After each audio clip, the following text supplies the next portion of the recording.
Hi folks, one of my subscribers has recently been asking me my opinion on the ethics of abortion.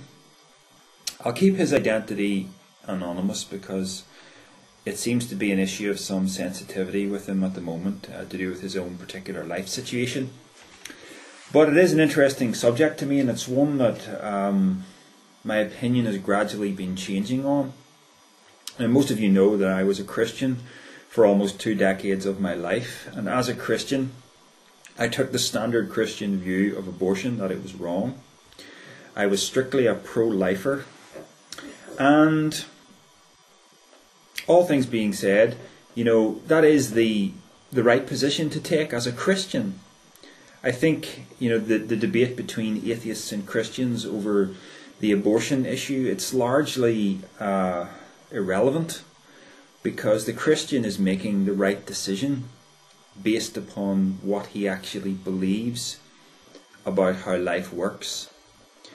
Just as the atheist may well be making the right decision in being a pro-choicer based upon how he thinks life works.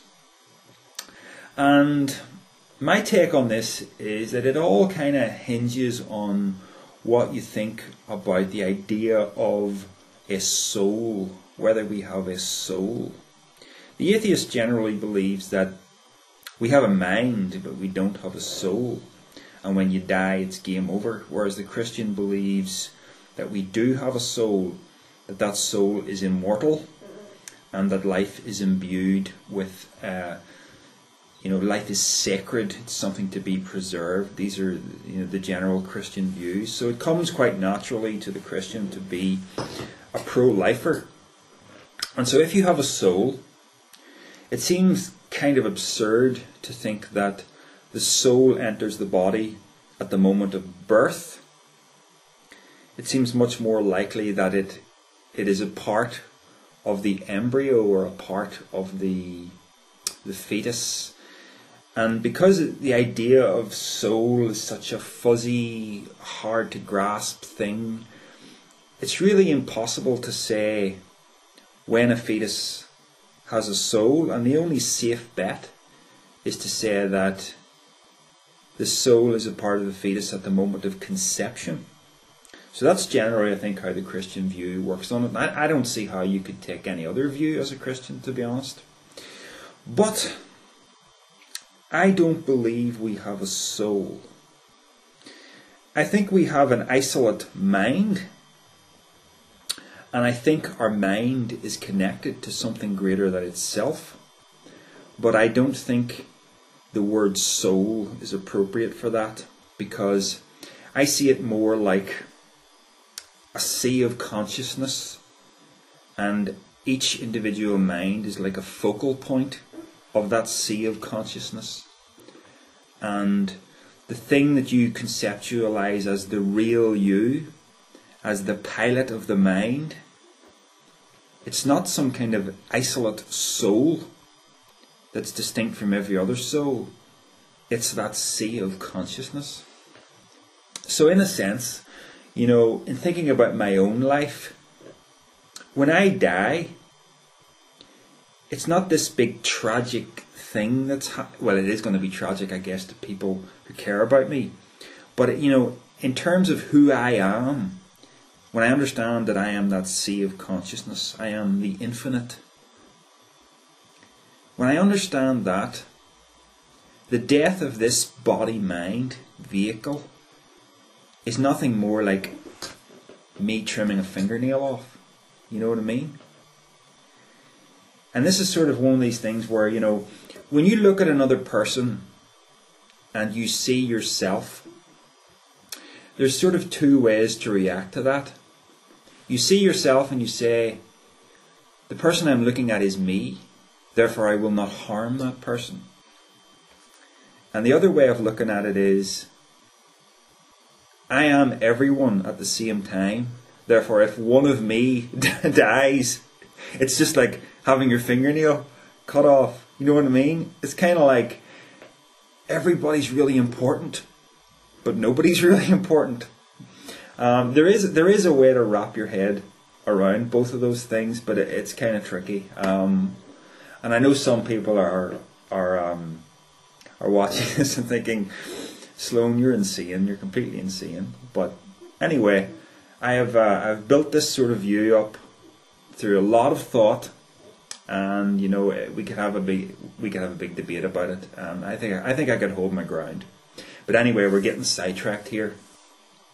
So I don't believe in a soul. So in a sense, my view is very much like the atheist view. I believe that when I die, when I, as Darrell Sloan, die, that's the end of Darrell Sloan. Right? But that doesn't fill me with dread, because I see myself as everyone. Everyone is experiencing awareness, and all awareness is just awareness. So that's the real me.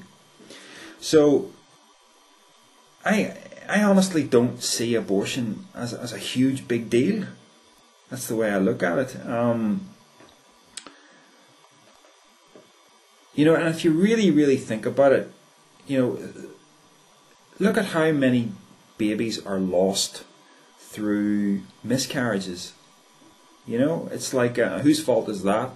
I guess you might say that's God's fault, if you believed in God as some kind of sentient being that peers down taking care of his creation, you know. But I don't believe in that kind of a concept of God. But, you know, that's one factor. And, you know, there are certain species of fly. I can't remember exactly what this fly is called. But it only lives long enough to reproduce its own kind. It lives for like 1 day in this flurry of activity. And this is how this species of fly survives. And when you think about it, you know, we try to inject, because we live X amount of years, you know, we try to inject this sense of permanence about our existence. But the reality is that there's this constant forward motion of everything, and everything's pushing outward towards greater duality, towards greater complexity. It's always forward. And I often think about those flies when I think about the message of Eckhart Tolle's The Power of Now, where he's always talking about becoming still in the now and never doing anything. So, in the great scheme of things, you know, generally what's supposed to happen is we have sexual relationships. Those sexual relationships produce children, and on we go. And that's how it works. But when you look at how brutal nature really is, you know, the loss of a fetus really, it really is, you know, nothing when you think about it. And if you don't believe in a soul, then is a fetus really conscious? I think it is conscious to some extent. I mean, I remember hearing this case of where a pregnant woman went into a nightclub where the music was really loud and pounding, and the baby within her started getting distressed and she had to leave. So I guess in a sense it's conscious, it's capable of some form of sensory stimulation, but for the most part it's not.